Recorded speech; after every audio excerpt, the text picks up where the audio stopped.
Hello friends, आज हम BEd का ये लेसन प्लान आपको दिखा रहे हैं। ये 6 क्लास का बनाया है हमने बीएड का लेसन प्लान। सबसे पहले हम इसमें जनरल ऑब्जेक्टिव्स लिखते हैं, जैसे छात्रों में गणित विषय के प्रति रुचि उत्पन्न करना, छात्रों में मानसिक व तार्किक शक्ति का विकास करना आदि। ये हमारे जनरल ऑब्जेक्टिव होते हैं। और विशिष्ट उद्देश्य जो होते हैं वो हमारे टॉपिक से रिलेटेड होते हैं। जैसे टॉपिक क्या है हमारा, पूर्णांक, तो ये हम टॉपिक से रिलेटेड लिखेंगे विशिष्ट उद्देश्यों को। उसके बाद शिक्षण सामग्री आप चार्ट वगैरह का यूज़ करते हैं तो वो लिखा जाएगा। उसके बाद आता है पूर्व ज्ञान में हम जैसे हम पूर्णांक पढ़ा रहे हैं तो पूर्णांक से पहले हमें पूर्ण संख्याएं आनी चाहिए, तो इस वजह से हमने ये लिखा है छात्र पूर्ण संख्याओं के बारे में सामान्य जानकारी रखते हैं। और एक ज़रूरी बात, जो हमारा पूर्व ज्ञान है, प्रस्तावना लिखते हैं हम उससे आगे। प्रस्तावना में क्वेश्चन पूर्व ज्ञान के आधार पे होनी चाहिए क्वेश्चन, और उसके बाद आपका प्रकरण प्रस्तावना में निकल के आएगा। तो हमने प्रस्तावना रखी है। ये सबसे पहले पूछा है पूर्ण संख्याएं कौन कौन सी होती हैं, उसके बाद छोटी पूर्ण संख्या कौन सी है, और उसके बाद हमारा ये पूर्णांक टॉपिक हमारा निकल के आ गया है। यहाँ पे हमारे छात्र निरुत्तर हो गए हैं तो हमारा पूर्णांक का टॉपिक निकल के आ गया। तो हम उद्देश्य कथन में बोलेंगे, छात्रों आज हम पूर्णांकों का विस्तृत अध्ययन करेंगे। ठीक है। प्रस्तुतिकरण में हमारा जो टॉपिक था पूर्णांक, उसके बारे में थोड़ा सा बता देंगे कि -1, -2, -3 से लेके इन्फिनिटी तक संख्याओं को हम पूर्ण संख्याओं में सम्मिलित कर लेते हैं तो वह पूर्णांक कहलाते हैं। तो ये हमारा प्रस्तुतिकरण हो गया। और उसके बाद अब हम सबसे पहला हमारा विशिष्ट उद्देश्य में क्या था, छात्र पूर्णांकों को संख्या रेखा पर प्रदर्शित कर सकेंगे। तो सबसे पहला हम अपना शिक्षण बिंदु यही लेंगे कि पूर्णांकों को संख्या रेखा पर निरूपित करना। तो हमने ये हम उद्देश्य एवं उनका विशिष्टीकरण लिखा है ये। उसके बाद हमने विकासात्मक प्रश्न लिए हैं। आप चाहो तो आदर्श प्रश्न लेकर भी स्टार्ट कर सकते हो। ये हमने 2 विकासात्मक क्वेश्चन लिए हैं। विकासात्मक प्रश्न आप 3-2 पूछ सकते हैं। हमारा दूसरे क्वेश्चन पे ही छात्र निरुत्तर हो गया है। तो उसके बाद हम जहाँ पे छात्र निरुत्तर हुआ है वहाँ से हम स्पष्टीकरण देना शुरू करेंगे। तो ये हमारा स्पष्टीकरण है, आप देख सकते हैं।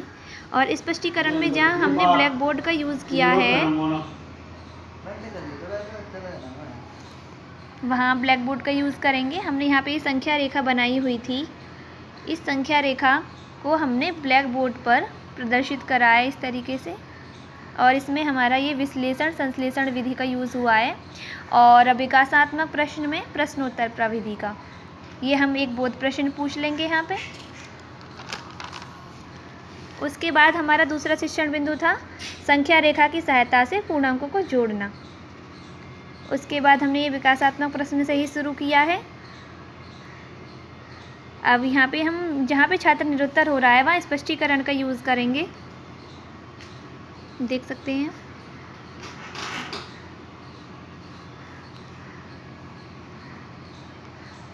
यहाँ पे भी हमने ये ब्लैक बोर्ड का यूज़ किया है।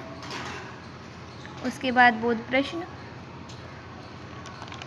अब हमारा तीसरा शिक्षण बिंदु आ गया, यानी पाठ्य वस्तु, बॉडमास का नियम। उसके बाद फिर विकासात्मक प्रश्न से शुरू किया है। फिर उसके बाद हमने ये स्पष्टीकरण दिया है।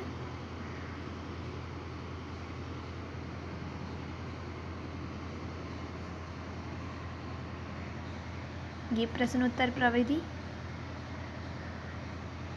ये बॉडमास का नियम हमने ब्लैक बोर्ड पर लिखा है। और ये हमारे बोध प्रश्न। उसके बाद आता है हमारा पुनरावृत्ति प्रश्न। पुनरावृत्ति प्रश्न में लिखने के बाद हम उद्देश्य और उनका विशिष्टीकरण लिखेंगे।